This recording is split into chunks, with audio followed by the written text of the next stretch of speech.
안녕하세요. 저는 경기도에 살고 있는 30대 중후반 여성입니다. 지극히 평범한 삶을 살던 저였는데 전 남편 때문에 하루아침에 막장 드라마의 주인공이 되어 있더라고요. 저는 현재 친정에서 5살 난 딸아이를 키우고 있습니다. 이혼할 때 이 험한 세상 어떻게 혼자서 어린 딸내미 키우겠냐고 진심으로 걱정해 주시는 분들도 계셨지만요. 무작정 이혼하지 말라며 오지랖 부리는 분들도 많았습니다.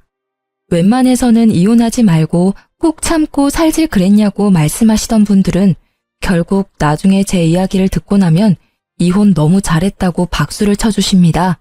저도 남편이 그 짓만 안 했더라면 이혼까지는 안 하고 적당히 참고 살았을 것 같아요. 제 딸이 아빠 없이 크기를 바라지 않았으니까요. 하지만 그런 아빠를 딸 곁에 둘 바엔 한부모 가정이 낫겠다 싶었습니다.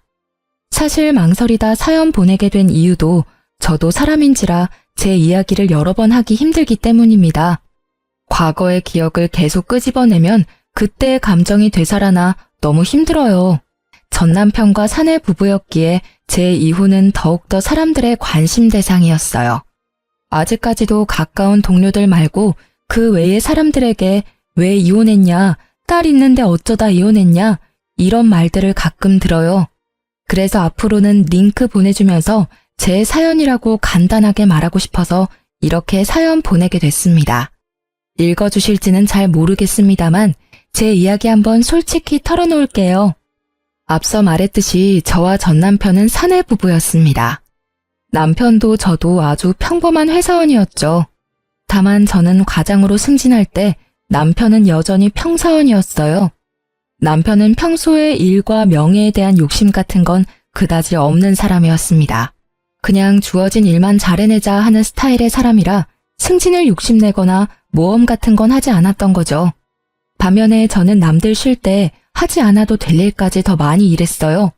좋은 회사에 입사했으니 되도록 높은 곳까지 승진하는 게 꿈이었거든요.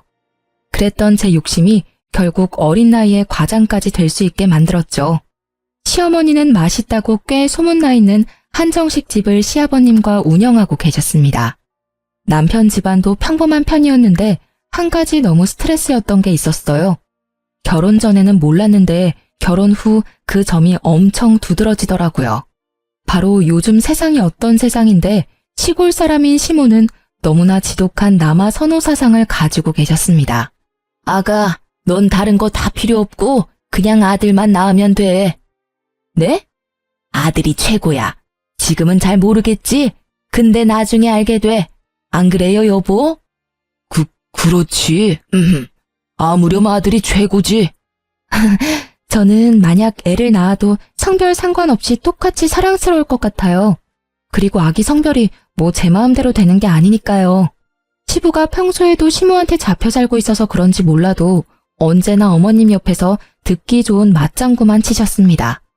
옛날에 시모도 시집살이를 하도 많이 당해서 시부가 종종 그 긴 세월 죄스럽다고 아내 말을 전적으로 따르시는 분이었거든요. 반면에 맞장구를 치지 않고 항상 솔직한 의견을 말하는 제게는 시모가 가끔 눈을 흘기며 못마땅해 하셨죠. 얘야, 넌 어쩜 어른이 말하는데 그렇게 꼭 따박따박 네 의견을 덧붙이고 싶니? 어른들 말씀 떠받들고 그러려니 해야지. 마음가짐이 틀려먹었네. 아들 가지고 싶다고 온 가족이 성심껏 빌면 삼신할매가 어련히 건강한 아들 점 찍어줄 텐데 말이야. 네, 저희 시모는 시조부모님과 몇십 년을 함께 살아오신 영향 때문인지 연세보다 더 옛날 사람 같았어요. 그래서 저는 임신 준비할 때 겁도 살짝 났습니다. 나중에 제가 임신했을 때도 아이의 성별에 따라 차별하실까 봐서요. 시모는 같은 배에서 낳은 자식인데도 남편과 시누이에게조차 차별을 많이 하는 분이셨거든요. 제가 남편에게 은근히 그런 문제로 걱정하는 티를 내자 남편은 제게 오히려 앞서 생각하지 말라고 하더군요. 여보, 혹시 말야, 나중에 나 임신해서 아기 낳았는데 딸이면 미움받는 거 아니야? 에이, 우리 엄마 그러실 분 아니셔. 그리고 첫째는 아들 나올 거야, 걱정 마. 첫째가 아들일 걸 어떻게 확신해? 아직 낳지도 않았는데? 아, 엄마가 엄청 기도 다니시거든. 자긴 몰랐지? 헐, 그러니까 더 부담스럽네. 부담은 무슨, 걱정하지 마. 그냥 뭐 아들, 딸 하나씩 골고루 낳고 사는 거지. 하지만 결혼 생활 얼마 안 가 임신을 하면서 제가 걱정하던 것들은 곧 현실이 되더군요. 임신하고부터 시댁의 모든 관심은 뱃속의 아이 건강이나 제 건강이 아니었어요. 오로지 아이의 성별을 궁금해하더군요. 그날도 남편은 산부인과 진료를 혼자 받고 온 제 신경을 긁었어요. 아들이야? 아니, 공주님. 뭐야? 그러다 땅 꺼지겠다? 당신 그 한숨 무슨 의미야? 남편은 제게 혼자 병원 잘 다녀왔냐는 그런 말도 없이 다짜고짜 뱃속 아기가 아들이냐고 물었어요. 제가 딸이라 답하자 본인이 원했던 대답이 안 나와서인지 남편은 세상 깊은 한숨을 내쉬더라고요. 여자애라는 거지? 미치겠다. 미치겠다? 당신 그게 도대체 뭔 반응이야? 바쁘대서 나 혼자 병원 다녀왔어. 그럼 적어도 잘 다녀왔냐고 묻는 게 먼저 아니야? 어련히 당신이 잘 다녀왔겠지. 그니까 내 눈앞에 멀쩡히 서 있는 거 아니야. 아니, 첫애는 아들을 낳아야 하는데 우리 엄마 성격 알잖아. 에이씨, 나도 딸보단 같이 목욕탕 갈 수 있는 아들이 더 좋은데. 딸이든 아들이든 우리 자식인데 당신 어떻게 그따위로 한숨을 쉬냐는 거야. 당신 이러는 거 뱃속 아이가 모를 것 같지? 다 듣고 있어. 그리고 전에는 상관없다며. 수만 번 내쉰 거 가지고 거 되게 뭐라 하네. 당신 진짜 아무리 임산부라지만 너무 예민하다. 뱃속 아이가 뭘 알아듣겠어. 아무것도 안 들리고 아무것도 안 보이는데. 그리고 전에는 당신이 꼭 아들 낳을 것 같은 예감이 들어서 그랬던 거고. 지금 예민하게 만드는 게 누군데. 당신도 이러는데 어머님은 도대체 뭐라고 하실지 벌써부터 두렵다. 에휴. 그러길래 아들이면 얼마나 좋냐고. 딸은 나중에 또 낳으면 되잖아. 무식한 소리 좀 그만해. 아들, 딸 내가 뭐 골라서 임신하는 건 줄 알아? 너 학교 다니면서 성교육 받기는 했어? 말이 그렇다는 거지 왜 화를 내? 좀 속상해서 한마디 한 거 가지고 서방한테 무식하다고 말한다고? 말 좀 조심해. 너 우리 엄마 앞에서 그런 말 하면 큰일 나. 너나 임산부 앞에서 말 가려서 해. 그럼 우리 엄마는 뭐 가만 계시겠니? 배는 점점 더 불러오고 몸은 너무 불편한데 남편은 너무나 제 편이 아니더라고요. 애아빠 될 사람이 하다못해 저희 애기 편도 아니었고요.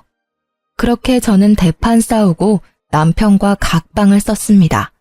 그즈음 안 그래도 배가 불러오니 시모 역시 아기 성별을 집요하게 캐물으셨거든요. 남편과 시모가 나란히 저를 쪼아대니 온 세상 정내미가 뚝 떨어졌어요. 이상하다. 이제 의사가 은근히 말해줄 텐데 아직도 애기 성별 정확히 모르니? 네, 어머님. 참나, 너가 나한테 말해주기 싫은 건 아니고? 안 되겠다. 다음 진료 때는 내가 병원에 따라가마. 아들인지 딸인지 내가 직접 두 눈으로 확인해야겠어. 어머님, 저 좀 그냥 놔두시면 안 돼요? 뭐? 출산날까지는 더 스트레스 안 받고 싶어요. 스트레스라니? 내가 언제 너한테 스트레스를 줬냐? 어머머, 너 정말 웃긴다. 너 괜히 날 나쁜 시애미 만들지 마라. 누가 들을까 무섭다 얘. 어머님 저한테 매번 전화하실 때마다 아들인지 딸인지 물어보셨잖아요. 한 번 더 물어보시면 저 스트레스 받아서 기절할지도 몰라요. 어머, 협박하니 지금? 어머님, 저 건강하게 출산하고 올게요. 그때까지만 배려 부탁드려요. 저는 끝끝내 출산날까지 아이의 정확한 성별은 시댁에 절대 비밀로 했습니다. 각방 쓰는 남편에게도 똑똑히 경고했어요. 출산일까지 절대 안정 취하고 싶으니 뱃속의 아이의 성별은 비밀이라고요. 만에 하나 시모께 딸이라 미리 말하면 당장 이혼이라고 신신당부했습니다. 남편은 이혼은 하기 싫은지 제 말을 잘 듣더라고요. 그렇게 출산일까지는 별일 없었어요. 일어났어? 엄마, 아빠는 아직 못 오셨어. 열심히 달려오시는 중이야. 우리 딸 장하다. 너 닮은 예쁜 공주님 낳은 거 너무 축하해. 우리 딸 이제 엄마도 됐고 다 컸네. 고마워요, 엄마. 애기는 건강하지? 그럼. 다행이다. 다행이긴 한데 너 애기 울음소리 듣고 바로 기절했었어. 얼마나 아팠으면 내 새끼. 엄마 깜짝 놀라서 울 뻔했잖아. 근데 꾹 참았어. 우리 딸도 안 우는데 내가 울면 안 되니까. 황서방도 병원 앞이랬어. 곧 올 거야. 정말 고생 많았다. 건강하게 아이를 출산하고 정신 차린 저는 친정엄마의 따뜻한 손을 꼭 붙잡고 있었죠. 그런데 어디서 서러운 울음소리가 들려오더군요. 그 소리는 곧 제 병실과 가까워졌고 저는 그게 시모의 울부짖음이라는 걸 단번에 알 수 있었습니다. 젖손주가 딸이라니. 자식은 아들만 있으면 된다는 말을 달고 살았던 아들바라기 시모는 역시나 제가 딸을 낳았다는 소식에 어디 초상난 듯 병원에서 오열을 했습니다. 시모가 엉엉 우는 모습에 어디 누가 돌아가셨냐고 지나가는 다른 환자나 보호자들이 조심스럽게 물어보기까지 했어요. 당연히 친정 부모님께서는 그 상황을 엄청 불쾌해하셨어요. 저는 힘이 없어서 뭐라 말도 못하고 병실 침대에 누워서 시댁 식구들에게 눈길도 안 주고 천장을 바라본 채 주먹만 불끈 쥐고 있었죠. 남편은 옆에서 그 상황을 수습 안 하고 뭘 하고 가만 서 있는 건지 너무 화가 났습니다. 아이고, 어쩜 좋아. 아이고, 딸이라니, 계집이라니. 아니, 사돈, 정말 너무하신 거 아닙니까? 건강하게 출산한 내 딸 고생했다 격려는 못해줄 망정 귀한 손주 태어난 날에 뭘 그렇게 서럽게 울어요? 갓 태어난 애보다 더 우는 게 지금 말이 됩니까? 어디 초상 났어요? 그 상황에 눈치 없이 시누이까지 제가 딸을 낳았다고 속상한 티를 내더군요. 사돈 어르신, 저희 엄마 마음은 아마 잘 모르실 거예요. 그렇게 손자 낳기를 바라시고 기도하셨는데 와보니 난데없이 손녀딸이니까 얼마나 당황스러우시겠어요? 옳게도 참 미리 언질이라도 하던가 어떻게 출산일까지 숨겨 그걸? 뭐요? 사돈 처녀, 딸이면 또 어떤데요? 손녀도 얼마나 이쁜데 당황스럽다고요? 진짜 이해를 못하겠네. 계속 그렇게 우는 소리 하면 저희가 뭐가 됩니까? 아이고 답답해. 사돈, 내가 오죽하면 이러겠어요. 그렇게 아들만 낳아달라고 부탁을 했는데 그게 어렵습니까? 대단한 며느님께서 괘씸하게도 뱃속에 애가 여자인지 남자인지 출산일까지 말을 안 해서 이 사단이 났잖아요. 아이고 어쩌냐? 왜 하필 첫째가 딸이야? 환자분 아직까지는 안정 취하니까 조용히 해주세요. 그리고 병실에서 이렇게 소란스럽게 하시면 안 됩니다. 하지만 시모는 아랑곳하지 않고 대성통곡을 하더라고요. 저는 참다 없는 힘 다 끌어모아서 남편에게 시댁 식구들 데리고 당장 병실에서 나가라고 악을 썼습니다. 어머님도 어머님이지만 방관하는 남편놈 역시 가만 못 두겠더라고요. 제게 달려오지는 못할 망정 시모 옆에 서서 부축만 하는 꼴을 보는데 얼마나 기가 막히던져. 하마터면 출산하다가 죽을 뻔했는데 내가 딸 낳았다고 저렇게 오열을 하신다고?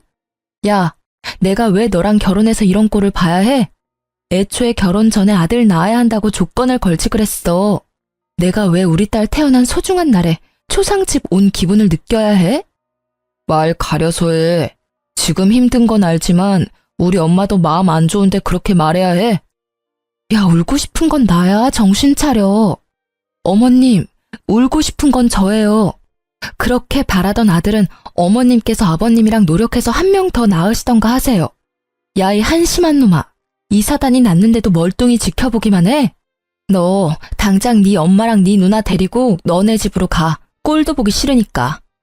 환자분이 싫어하시는데 계속 계실 거예요? 나가주세요. 간호사님께서도 정색하면서 끝까지 도와줘서 저는 시댁 식구를 다 내쫓는데 겨우 성공했습니다. 아이를 건강히 낳았다는 기쁨도 잠시 시모의 행동에 너무 기가 막혔어요. 그리고 친정엄마 앞에서 세상 창피했습니다. 저는 남편에게 곧바로 문자를 남겼어요. 아이 얼굴 절대 시모한테 보여주기 싫다고, 혹여나 애기 얼굴 보러 올 생각은 꿈에도 하지 말라고요. 그 후로 친정 부모님이 번갈아 병원에 와주셔서 그나마 안정을 되찾았습니다. 그런데 제가 뭐 반대한다고 해서 시댁에서 아기를 못 보러 오겠습니까? 그 난리를 피워놓고는 또 아기를 보러 오기는 했대요.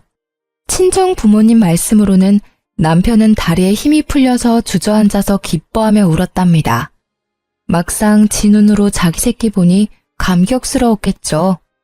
제가 바랬던 반응이 그거였는데 왜 일을 이렇게 만든 건지 원망스럽기도 하더군요.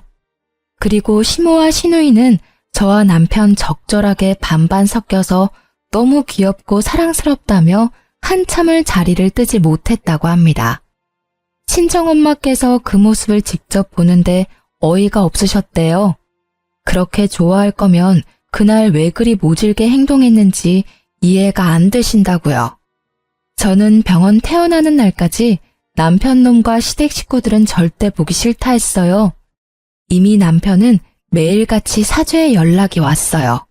자신이랑 꼭 닮은 아이를 뒤늦게 정신을 차린 건지 아님 갑자기 부성이라도 샘솟아나는 건지 아주 제게 싹싹 빌더라고요. 여보, 퇴원하는 날까지 어떻게 못 오게 해. 계속 처갓집에 있을 거야? 장모님 장인어른께서도 힘드실 거야. 우리 부부잖아. 집으로 돌아와. 애기도 너무 보고 싶단 말이야. 남편 노릇 아빠 노릇 해야 할 때 안 하고 이제 와서? 미안해. 내가 진짜 미안해 여보. 장모님 장인어른께도 따로 찾아뵙고 용서 구했어. 당신만 나 용서해주면 진짜 앞으로는 잘할 수 있어. 엄마한테 안이 돌리고 두 공주님들 내가 잘 모시고 살게. 응? 우리 딸 눈 떴으면 아빠 보고 싶을 텐데 제발 화 풀면 안 돼? 애기 생각해서라도 한 번만 봐주라. 우리 엄마도 엄청 반성하고 계셔. 내가 그 후로 얼마나 엄마한테 대들었는지 몰라. 제발 한 번만 기회 주라. 한 번은 기회 줘야 하는 거잖아. 나도 정말 좋은 남편, 좋은 아빠 하고 싶어. 난 아직도 그날 일이 너무 굴욕적이야. 어머님이랑 당신 가족들, 지금 시대가 어느 시대인데 아들 못 낳았다고 병원에서 그 난리를. 잘못했어. 무릎 꿇고 이렇게 빌게. 일단 생각해 볼게. 집에는 안 올 거야? 당장은 못 가. 내 마음이 그래. 그렇게 저는 사과하는 남편에게 매몰차게 굴었어요. 당연히 출산 날부터 이혼을 생각하고 있었거든요. 그렇게 마음이 상했는데 사과한다고 해서 바로 없던 일이 되거나 제 마음이 회복되지는 않으니까요. 그런데 어머님은 사과하러 오셨다가 눈뜬 저희 딸을 보더니 아주 딴 사람이 되시더라고요. 애가 어쩜 이렇게 예쁘게 태어났니? 아이고 그랬어요 우리 공주님. 뭐가 그렇게 궁금해서 눈이 동그래졌어. 할미야, 내가 네 친할미다. 알아보겠어? 어이구 지난번에 봤을 때보다 더 볼이 오동통해졌네. 언제 할미라고 불러줄래? 갓난 애기가 뭘 안다고 끊임없이 말을 거는 시모의 마음이 결코 거짓은 아니라고 생각 들더라고요. 시모는 아이가 눈을 깜빡이기만 해도 좋아서 어쩔 줄 몰라 하시며 조심조심 아기 곁을 맴두셨어요. 그 모습을 보는데 벼랑간 눈물이 핑 돌더라고요. 저한테 왜 그렇게 모질게 구셨어요? 애기 이렇게 예뻐하실 거면서요. 그러게나 말이다. 내가 한치 앞을 모르고 말이야. 미안했다. 이제 화 좀 풀면 안 되냐? 공주님 잘 키울 수 있게 많이 도우마. 한 번만 너가 이 늙은이 딱 한 번만 봐주면 안 되겠니? 그놈의 딸 아들 순서가 뭐가 그렇게 중요하다고. 아들이야 또 낳으면 되는 건데. 이렇게 예쁜 공주님 앞에서 통곡했으니 내가 미친 인간이야. 그렇게 젊은 시절 시댁에서 당하고 살아놓고 말이야. 내가 우리 어머님 너무 경멸하는데 정신 차리고 보니 아주 똑같이 너한테 행동하고 있더라고. 아무쪼록 내가 미안하다. 전에 들어본 적 없는 시모의 너무 다정한 목소리에 진심 어린 사과에 저는 그만 시댁 식구들을 전부 용서하고 말았습니다. 모두가 진심으로 제 딸아이를 예뻐하는 게 느껴졌으니까요. 신우도 진작에 시모 따라 분위기에 휩쓸려서 그랬다며 너무 미안했다고 이미 찾아와서 제게 용서를 구했었고요. 친정 부모님께도 이미 마음이 어느 정도 풀리셔서 이제 제가 선택하라고 해주셨어요. 저는 결국 이혼하려던 결심을 지우고 열심히 딸아이를 남편과 사랑으로 키웠습니다. 그 일들이 벌써 5년 전 이야기네요. 그때는 제가 나중에 남편과 시모 그리고 시누이에게 뒤통수를 맞으리라고는 상상도 못했었습니다. 제 하나뿐인 소중한 딸은 친정 부모님께도 물론 예쁨을 많이 받았지만 시부모님께서 특히나 예뻐하셨어요. 어머님께서는 더 이상 딸아이라고 차별도 절대 안 하셨죠. 하지만 은근히 손자도 보고 싶으신지 다른 소식은 또 없냐고 종종 물어보셨습니다. 손녀딸도 그렇게 애지중지하시는데 손자는 또 얼마나 예뻐하시겠어요? 저도 한 명 더 낳고 싶었지만 당장은 육아휴직이 끝나고 회사에 다시 복직해야 했고 하나로도 좀 버거워서 둘째 계획은 조금 미루고 있었습니다.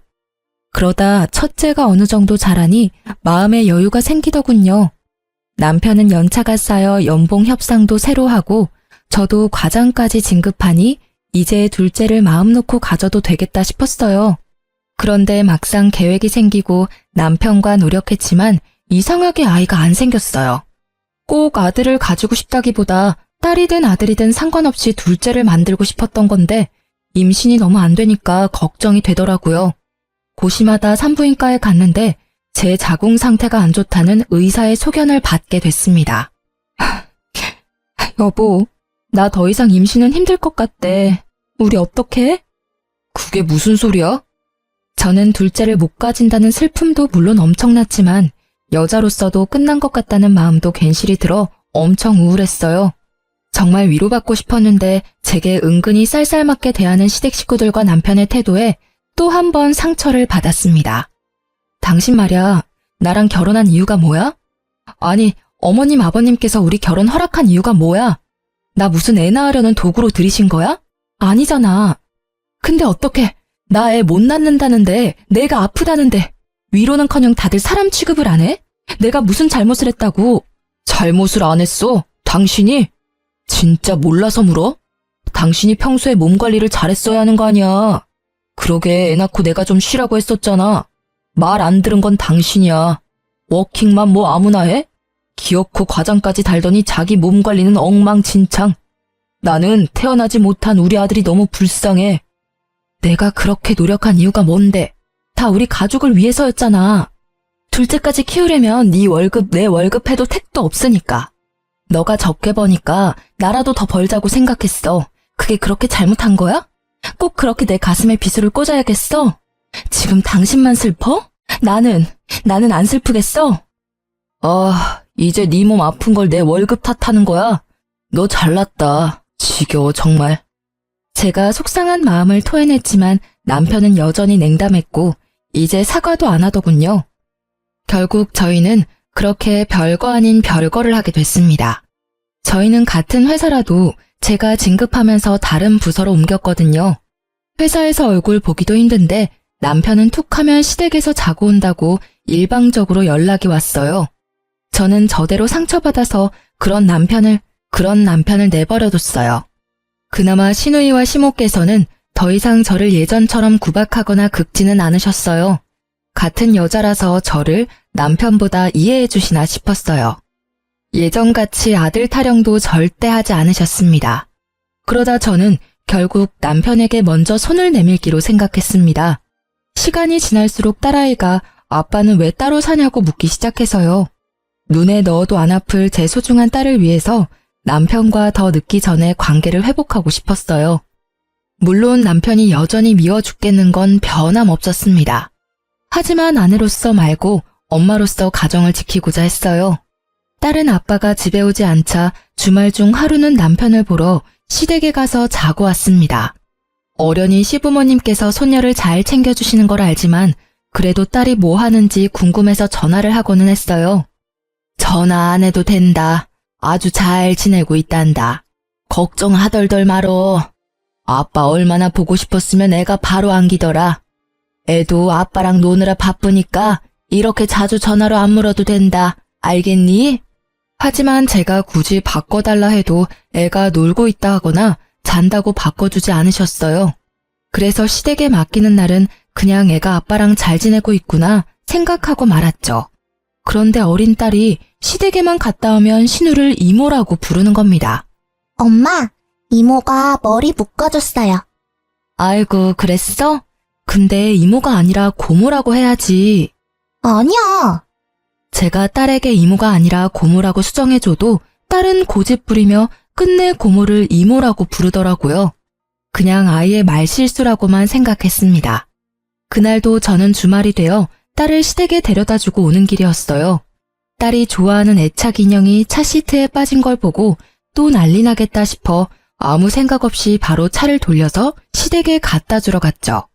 운전하면서 생각해보니 남편과 이 핑계로 얼굴 마주보고 얘기라도 잠깐 나눌 수 있겠다 싶었어요. 시댁은 마당이 있는 전원주택이었는데요. 손녀딸 왔다 갔다 뛰어놀라고 현관문을 시모가 다 열어놨더라고요. 하필이면 벗기 힘든 롱부츠를 신었던 터라 신발을 벗기 위해 한참을 서 있었죠. 그런데 안에서 딸아이 목소리가 들리더라고요. 반가운 마음에 얼굴만 빼꼼히 들어 거실 쪽을 쳐다보는데 웬 모르는 여자가 남편이랑 나란히 딱 붙어 있는 겁니다. 자기야, 과일 먹어봐. 아, 맛있네? 내가 먹여주니까 더 맛있지? 당연한 말씀, 우리 예쁜이. 그 행동과 대화는 누가 봐도 보통 사이가 아닌 듯 했어요. 이미 봤으면서도 속으로는 아니길 바랬지만 제 딸이 그 여자에게 이모라고 부르는 모습에 남편이 외도 중이란 확신이 들었어요. 어디서 몰래 바람피는 것도 아니고 남편 놈이 작정하고 시댁에서 심지어 내 딸 앞에서 상간녀랑 히히덕거렸다는 사실에 화가 머리끝까지 났습니다. 상간녀에게 이모라는 호칭까지 붙여주고요. 활용점정으로 그 순간 시모의 목소리가 들렸습니다. 이제 우리 시은이가 이모 말고 엄마라고 부르는 습관을 들여야 할 텐데. 엄마 해봐, 시은아. 싫어. 엄마는 집에 있어. 어머니, 아직 일러요. 아직 그 사람이랑 이혼도 안 했는데 차근차근 진행해요. 시은이 혼란스럽겠어요. 그래도 우리 새애기가 듣기 서운하지 않니? 곧 엄마 될 사람이 얘인데. 어머님, 저는 괜찮아요. 저 금방 신이랑 친해질 자신 있어요. 이렇게 저를 잘 따르잖아요. 엄마라고 금방 불러줄 거예요. 그치, 시은아? 그 장면에서 저는 피가 거꾸로 솟는다는 기분을 잘 알게 됐습니다. 살면서 그렇게 분노해 본 적 없었거든요. 당장 시댁 들어가서 다 엎고 싶더라고요. 하지만 어린 딸에게 평생 그 장면이 트라우마로 남을지 모르겠다는 생각도 들더라고요. 또 제가 방금 보고 들은 것 외에는 제게는 남편의 외도에 대한 아무런 정보도 증거도 없었으니까 저는 그대로 물러날 수밖에 없었어요. 이를 꽉 깨물고 겨우 참아서 시댁을 빠져나왔죠. 저는 곧바로 비싼 돈 주고 흥신소에 의뢰했습니다. 아주 사소한 것부터 결정적인 것까지 상간녀 정보와 남편의 행적들을 탈탈 털어서 증거를 차곡차곡 수집했어요. 그리고 둘이 어떻게 만나게 됐는지도 알아봐 달라고 했죠. 돈이 있으니 세상 참 못 알아볼 게 없더라고요. 제게 돈이라도 없었으면 어쩔 뻔했나 싶었습니다. 상간녀는 꽤 유명한 헤어샵의 수석 디자이너였습니다. 저는 우선 상간녀부터 참교육하려고 그 샵의 원장에게 비싼 돈을 주고 예약을 했습니다. 제가 시술 받으러 가니 상간녀의 표정이 일그러지더라고요. 제 얼굴은 모를 줄 알았는데 어떻게 알고 있었나 봅니다. 정확하지는 않지만 저는 웃으면서 상간녀가 들리게 원장에게 말했습니다. 원장님, 제 남편이 바람을 피고 있는데요. 제가 곧 그 상간녀 참교육시키러 갈 거거든요. 그러니까 머리 예쁘게 좀 해주세요. 네, 고객님 진짜 잘 오셨어요. 저만 믿으세요. 제가 진짜 끝장나게 우아하고 고급스럽게 해드릴게요. 마음 단단히 먹으셔야 해요. 원장은 신나서 상간녀 흉을 보더라고요. 그러자 상간녀는 묘한 눈빛으로 저희 쪽을 힐끔거렸습니다. 그런데 저기 저 디자이너는 내가 어디서 뵌 것 같은데 낯이 많이 익네요? 혹시 저희 어디서 봤던가요? 네? 아니요, 초면입니다. 제가 좀 많이 흔하게 생겼어요. 상간녀의 반응을 보니 상간녀는 틀림없이 제 얼굴을 아는 듯 했어요. 원장의 시술이 끝날 때까지 상간녀는 본인 손님에게 실수할 만큼 제게 온 신경이 쏠린 듯 했어요.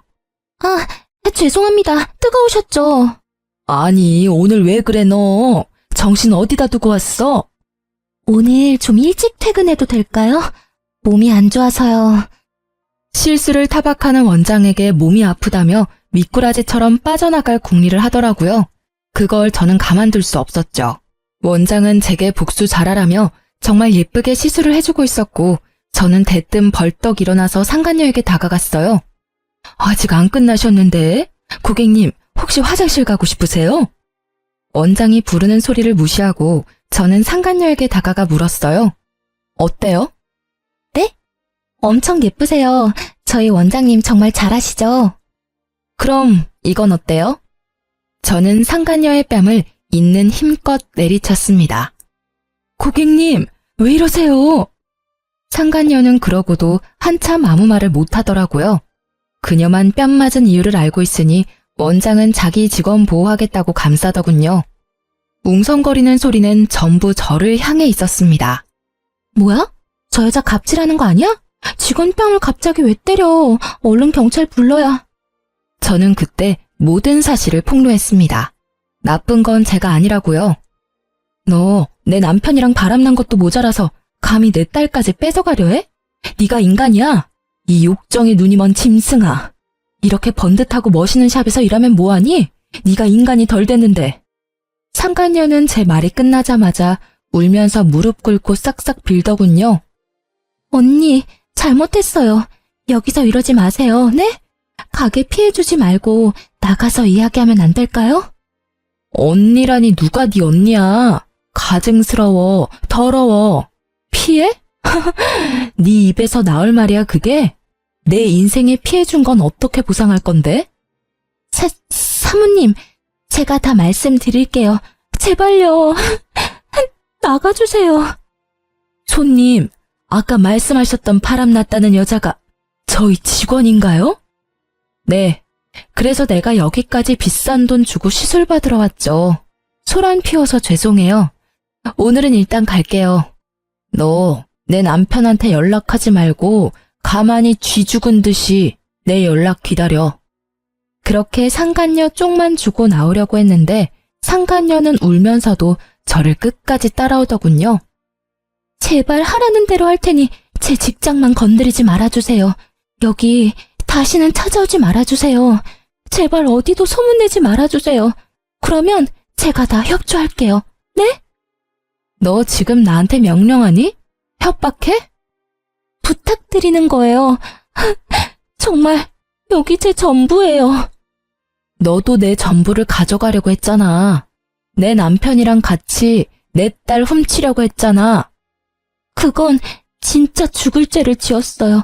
제가 잘못했습니다. 사모님, 한 번만 부탁드릴게요. 그리고 이어지는 상간녀의 말을 듣고 저는 한동안 벙쪘어요. 남편과 상간녀는 시모를 통해서 처음 만났다고 합니다. 그 한정식집 저희 원장님께서 단골이셔서 자주 저 데리고 가주셨어요. 어머님, 아니, 한정식 사장님께서 저한테 따로 전화번호 물어보셨는데 밥 먹으러 오라고 연락이 자주 왔어요. 그렇다 할 가족도 없고 너무 포근했어요. 가족이 그리워서 저한테 잘해주는 그 사람이랑 어머님 거절하지 못했어요. 죄송합니다. 그러니까 저희 시모께서는 제가 더 이상 애 못 낳는다고 하자 손수 새 며느리감을 찾으신 거예요. 상간녀에게도 대놓고 손자 낳아줄 새 며느리감 찾는다고 했대요. 손자만 낳아준다면 평생 잘해주겠다고요. 그 엄마의 그 아들이라고 그렇게 시모가 소개시켜준 새 여자와 새 출발하겠다고 조강지쳐 버릴 계획이었던 남편이었네요. 괘씸하게도 시댁과 남편은 저 빠질 생각이었대요.